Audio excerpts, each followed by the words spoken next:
Hey guys, it's time to review the album from Screaming Females called Rose Mountain.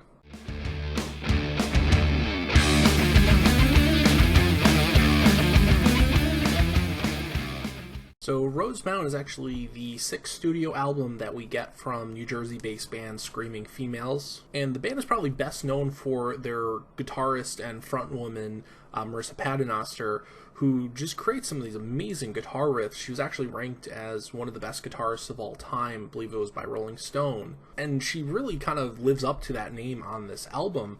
Throughout this, every song is just powerful with the guitar work, especially. It really does come through. Not that it overpowers the other instruments. In general, this album is actually really bass heavy. You do really feel those bass lines coming through on every one of the songs. In particular, the song Broken Neck has just this really fantastic bass line going through it, even if the song itself is a little bit long. Well, the whole album is kind of reminiscent of, I would say, late 70s, early 80s kind of metal bands. I mean like early Black Sabbath or Motorhead kind of come to mind while listening to it, just expressed through the guitar riffs that Marissa Paternoster is throwing down here.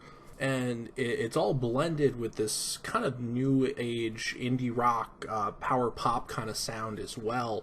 Particularly the sound Ripe is probably the best example of that. When I first listened to it, as I'm listening to the guitar riff at the opening of it, you do kind of feel like it is something that would have been written back in the 70s or 60s, somewhere around that era. And then there's songs like Burning Car, which kind of sound more like kind of post-hardcore or post-punk mixed together, and just it has this awesome ending breakdown to it. It's not so much a breakdown, but it's this kind of ending catchy chorus line that they have going on.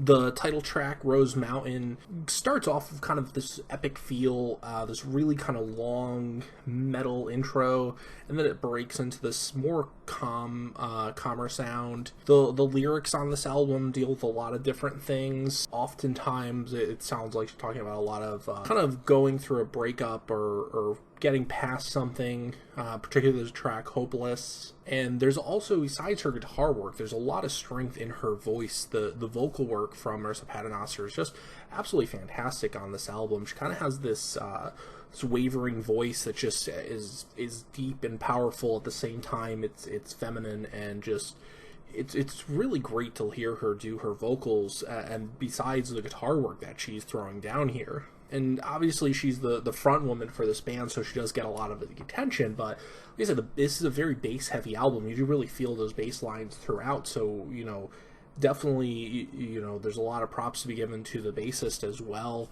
And the drum work really does tie everything together. So overall, Rose Mountain is a really kind of catchy power pop mixed with indie rock and metal and all these different sounds that just mesh together on this album. And everything sounds different and at the same time fits in with the theme, and it works very well.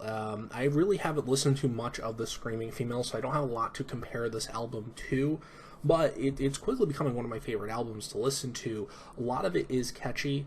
One of the only issues I really have with this album is that some of the songs drag out a little bit and just feel like they're a little bit too long. Like I mentioned, the track Broken Neck is probably one of those ones that lasts a little bit too long. The title track, Rose Mountain, feels a little bit too long as well. Not to say these are these bad songs. I mean, they're catchy still, and they're still powerful songs. It's just, after a while, they feel like they could have been shortened. They just feel like they could have been written a little bit shorter, and honestly, that's really all I have to say about this album in terms of negativity. Overall, it's a fantastic album.